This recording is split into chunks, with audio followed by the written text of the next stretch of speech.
spot, or like the whole team will spawn in a different spot. So, but if it's like individual, then it's gonna be a little bit harder trying to get back to your team together.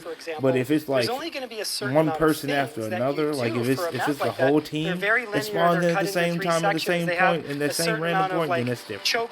You know what I'm saying? So I don't know. To create an experience we gotta play it to kind of find out that part of it, but requires a new we'll see, right? So that was our intention here. I'll know immediately if I spawn with somebody else on my team, then I'll know that's how that works. But if I don't spawn with anybody, by building new game then modes, these are the sorts of things yeah. that we would like to continue to do. Or it could be a possibility that one person spawns where you are, and then, like it's like no, because you can't do 6 anymore. You can't do 2 in each spot, different random spot, because we're releasing new heroes, it's not new 6 game anymore. modes, new maps. 5 players 3, now. 5 years Unless in the one future, person ends up being Overwatch by is themselves. a much bigger, much more expansive, and I much don't more think that would be evolved right, but hey, experience I don't than we know. have today.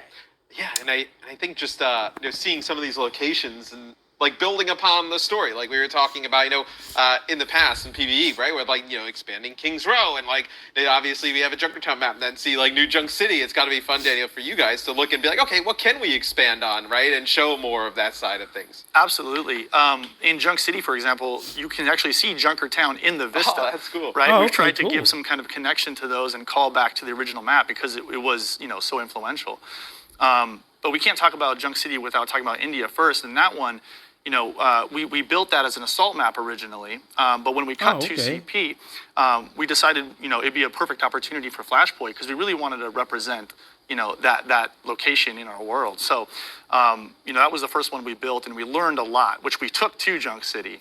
Right. Yeah, that's super cool because I've seen Suravasa firsthand, and just the locations, are beautiful. We just kind of had it on the big screen behind me, but like, man, it looks so good, and all the locations are so different from each other. I think that's one of the things that I really kind of take when I see some of the footage and watch is that every point in this feels different, but then also every game also feels different, right? Because as you were mentioning before, you're kind of traveling through different parts of the map that you may not experience all the time. Yeah, because the points are selected randomly in this game mode. And so you might start in the far right corner and then pull back to the near left corner. But sometimes you're going to go in a completely different order. So there's a lot of combinatorics in learning how to not just play the mode, but in learning like, hey, if we're going to be going from this point to that point, what's the right route to take? What are we going to do if the enemy team does this? Or, hey, we think we saw that Brigida alone over there. Maybe we take the opportunity to go over there and try to get an easy pick for us. And there's a lot of different things that you can be thinking about and doing just as you're learning how to play the mode and learning how to move around the map. And I think we see it when I know we get some of these clips at the start of these, right, with the top-down POV of just how expansive, how big these maps are. Daniel, kind of like, what should people expect at home, like for how the sizes of a map like this? Like, I think people are going to be really impressed. These maps are so big, we're able to pack more theming and more narrative into these than any of our other maps, right? You're going to see things like Omnic temples, marketplaces, refineries, palaces, gardens, you name it. We're all over. So I hope my teammates don't get distracted going from point to point with all the story and lore you guys have packed into some of these. It's like, interesting. Hey, the point. Oh, right, It's like being in the Hanamura arcade, right? I was looking at that fountain. Oh, hey, man, you realize the point we have to... They are connected to our lore. Playing the game, right? Yeah.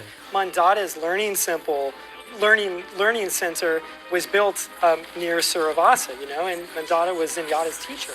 And so we have a lot of the maps that we are building now, a lot of the maps in Overwatch 2, even though we might not have communicated it yet to players, they're all involved in the story that we want to be telling starting in Season 6 with our story missions, but going into the future. So, I'm kind of excited for people to, later down the line, jump into one of these places and be like, oh, I see how that was connected. That's really neat. Right, and just see, just the expansiveness, right, and just how big the, locations are that we're going to have here for Flashpoint.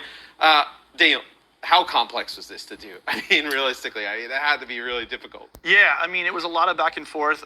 We had some really good support from our tech art and our engineers. And, we had to solve a lot of development problems, right? Getting everything to fit in memory. I mean, even though we're like literally almost done with this, everything is pretty much the same. They show just basically how things got built from like one place to another, which I found like very cool. But other than that, everything is pretty much the same. But let me know what you guys think about this video in the comment section down below. I am really getting tired. I got one more video to do, and then I'll be done for today. So I'll see you guys in the next video.